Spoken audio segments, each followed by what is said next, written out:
Hola amigos y amigas. Hi friends around the world. It's Melanie again with the Astro weather for the week. Once more from Mexico, since in a few days I will be taking off back to Canada. And currently I'm in yet another Airbnb, as you see with the background. I'm in the part of town, part of Vallarta, that is called Versailles. Lots of streets have names after European countries or cities. Vienna is nearby, Francia is nearby. Streets I'm walking, and you might know it if you've been to Vallarta. It's quite nice. It's just a bit of a bus ride from the center, but otherwise quite a pleasant part of town, and my Airbnb is super quiet. I'm just here, as I said, for 2 more nights. So yes, what's with the astro weather for the week? Starting on Tuesday the 16th and going until Monday the 22nd of January. Quite an important week, and especially weekend of the year, in fact. The big news will be on January 20th. Before we get to that, a few words around the decanates, the end of Capricorn and the beginning of Aquarius. End of Capricorn, which we're still in from the solar perspective, from the sun's position, from Earth's perspective, I should say, is has a Virgo undertone. January 11th until 19th, 20th, depending on when the sun enters Aquarius in your part of the world. That are the last 10 days of Capricorn with Virgo undertone. So what's going on with that? With Virgo, we are developing skills and have certain capacities. The Capricorn part of it, capacities, experiences to help ourselves to be more in alignment and to help other people and be of service. So it's very service oriented and also experience oriented. So just not just to do stuff because you're used to it or it's expected from you. It's coming from your own authority and coming from your own experience and authority. So how can you help make the world a better place? Coming from your highest self and from your best capacities and skills. And then we contribute that, of course, from the Aquarius perspective, contributing that to a better future. Capricorn has to do rather with the past in terms of history, ancestry, our life experience. And Aquarius has to do with the future, with building. Capricorn's builder, right? Building and building together with others, with community, with like-minded people, with people where there's a good relationship and compatibility and co-building, right, for the future. Early Aquarius has a Libra undertone, so there's that transition from end of Capricorn with Virgo to early Aquarius with Libra undertone. So that's a seamless transition from the undertones, right? Virgo Libra, and that's what I like about my decanate system.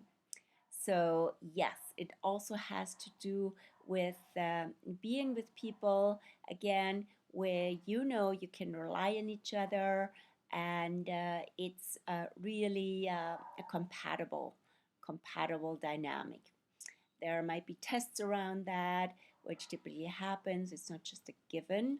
When we're in that energy field, we are learning about this. And so we're in this transition as every year, seasonally, but now there's a big transition happening from Pluto. Pluto is leaving Capricorn this year fully to enter Aquarius.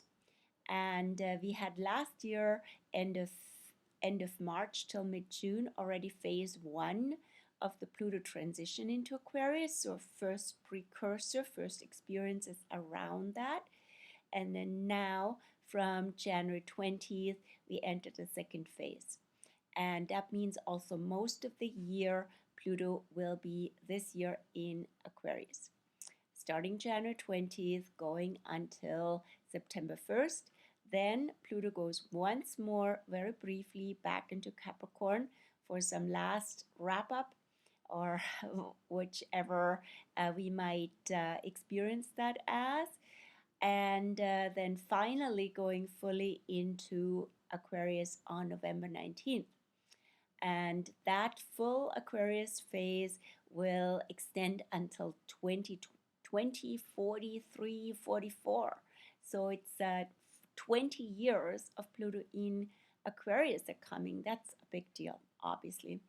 And the biggest news of the year, besides another one, Uranus Jupiter on April 21st, and then one more, I should say, a Chiron North Node early March.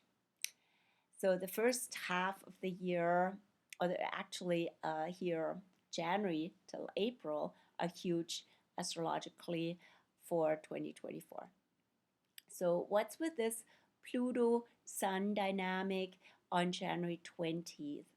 January 20th, the Sun will first, on the very last tail end of Capricorn, pass Pluto, while Pluto is also still in Capricorn, and then enter Aquarius. How soon after? So the Sun-Pluto conjunction will be at 5:48 a.m. Pacific, and the Sun will enter Aquarius at 6:07. So that's just 20 minutes later. 20 minutes later, the Sun will enter Aquarius. And then on the same afternoon at 4:58 p.m. Pacific, Pluto will enter Aquarius. So that's really a big deal with that conjunction at the very end. So they both, Sun and Pluto, mark the end of Pluto in Capricorn while also transitioning. And what's with that end of Pluto in Capricorn? I typically have said several occasions over the last several years, the old empire expires. So there's old modus operandi that just don't work anymore, and they have to do with the shadow of Capricorn. And that can be about being part of a top-down system where some who shouldn't carry all the load, and some on top have all the privileges, and some deserved, some undeserved. And also it's the question, shadow of Capricorn is also the question of abuse, especially with Pluto, abuse of power, abuse of authority. And of course, all that goes hand in hand. And so all of this is being called out as, from the Aquarius perspective, more transparency is coming in, more justice is coming in, early Aquarius with the Libra undertone, more fairness, more balance. But it's also an old world ending that is more traditional, Capricorn. A new modernity is kicking in, and it has a lot to do with AI, with systems, with new systems. The continuum of Capricorn Aquarius is also building systems. So new systems are being built as we are living, breathing, speaking at this point. And some of them are really helpful and serve humanity. Others might still be an extension of power grabs and abuses. So they have to be also called out. We must not lose our humanity. We actually have to come together as humanity and not step into a total technocratic dystopia. That would be the shadow of Pluto in Aquarius. And typically when a slow-moving planet, a zeitgeist planet, so to say, like Pluto is the slowest moving one of them all, enters a new sign, extremes come out, contrasts come out. So we have a first opportunity to already see what could be coming and to prevent that if needed, but also to support the evolution that is now being there's energy for this evolution, and to go with that. So the best of Aquarius would be, of course, coming together in community, collaboration, cooperation for the highest good and for a better future. So remains to be seen what is kicking in the next while already with that energy shift, since there's lots of air now coming in from Aquarius, and also at that time on the 20th we have the moon entering Gemini, marking that Pluto entry into Aquarius. And so it has a lot to do with information, with transparency, with discussions, with new information, and new learning.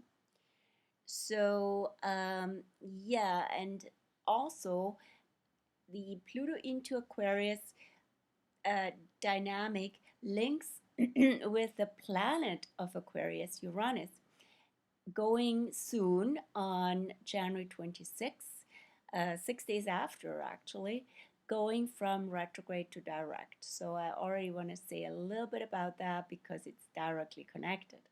So the Uranus shift brings paradigm shifts, brings surprises, brings out of the ordinary sudden events, or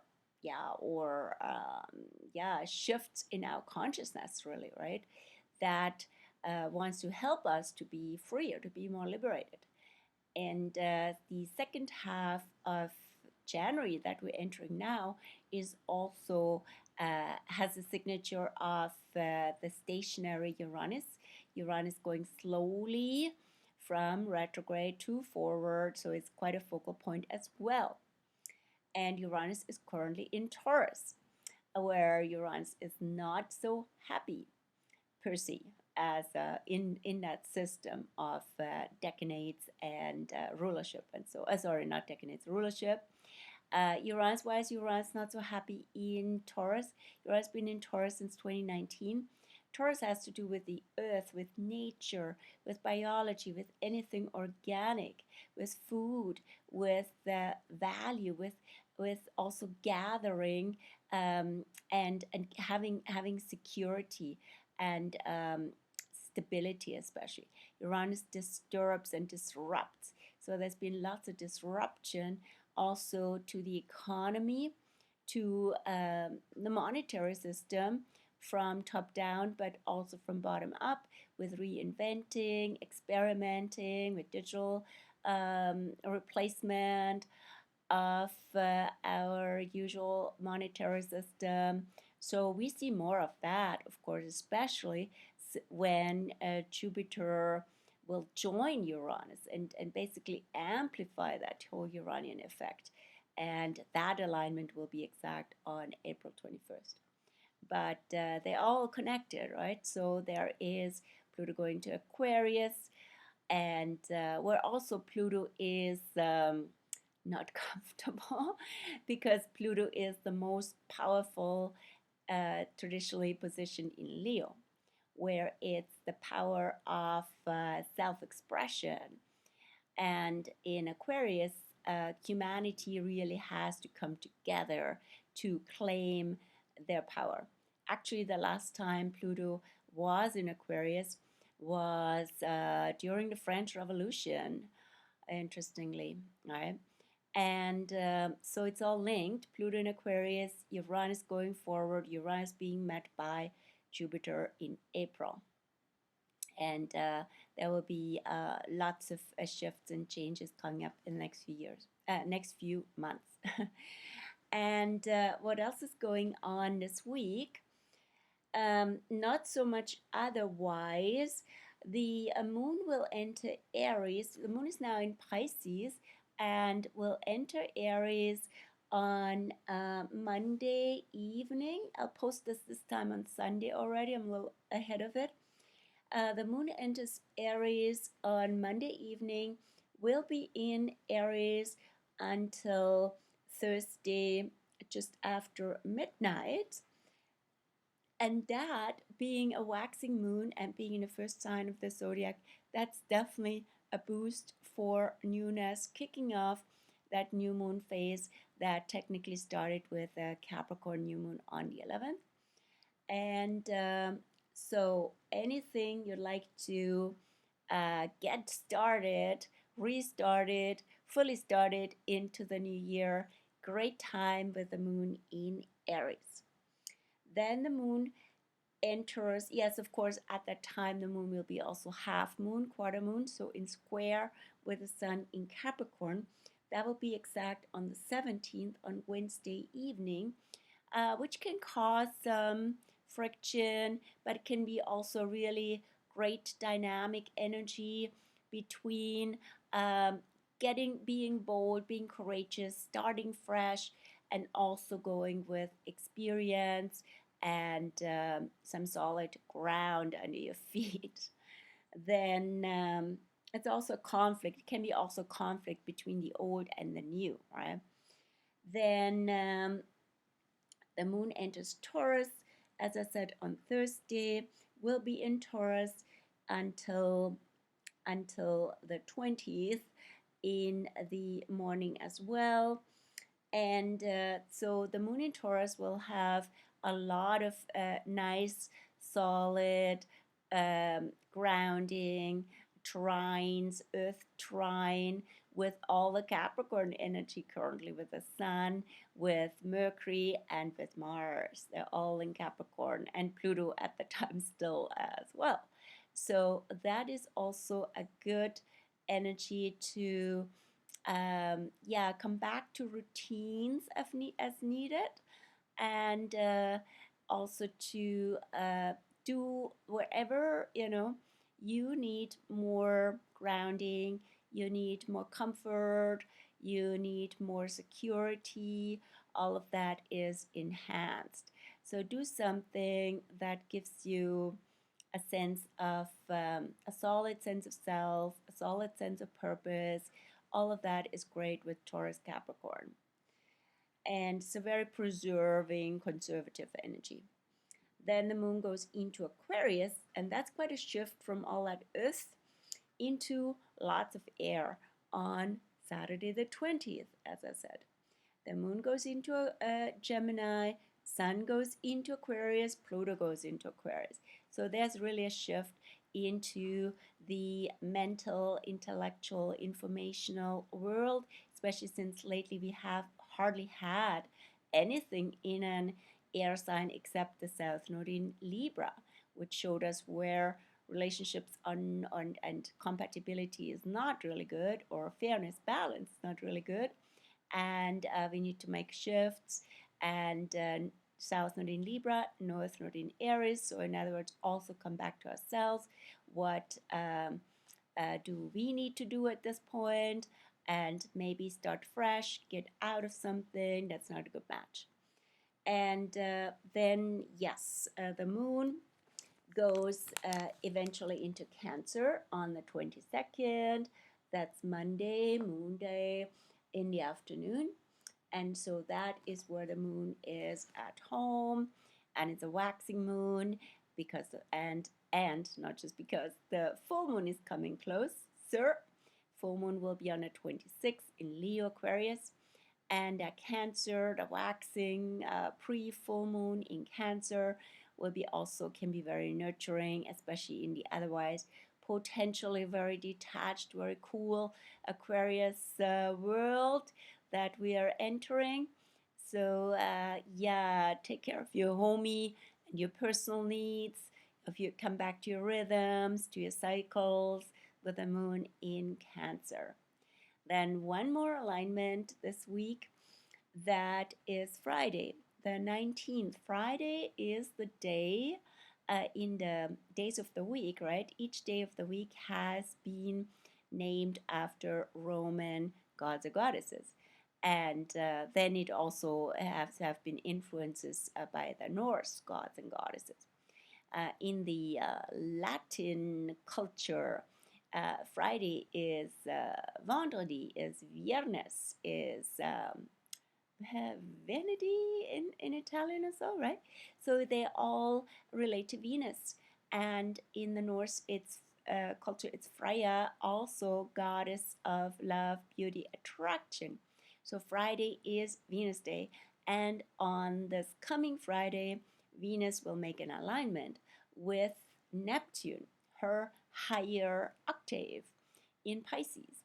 Venus in Sag, end of Sag. Venus will soon leave Sag on the 23rd, it is.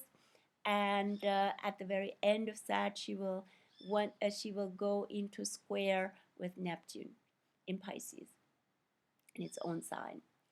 And so that can be a beautiful, romantic, and adventurous at the same time with Sag.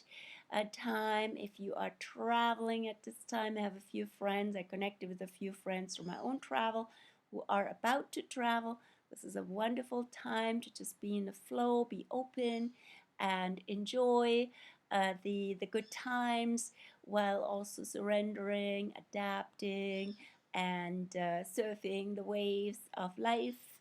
And sometimes, yeah, that requires a lot of letting go, a lot of adaptation, letting go of ideas and plans, and yeah, surrendering and connecting. Wonderful time to connect with people, reconnect with people. It's Friday evening. Great. So it's the Venus Neptune square is on Friday morning, so also Thursday is already Venus Neptune. And it's building up all week, actually, right? So that's about it for this time. I hope you enjoyed the astro weather, and your meteorological weather is also enjoyable. Whatever you like to do in the winter mode, or maybe you are in a summer mode, just yeah, be with the weather, align with it, and let it bring out your best. I wish you well, and next time you see me back from Canada, and you can also see me back in Canada if you are like to book a session with me, looking into the new year, especially with that PLUTO in Aquarius, big transition.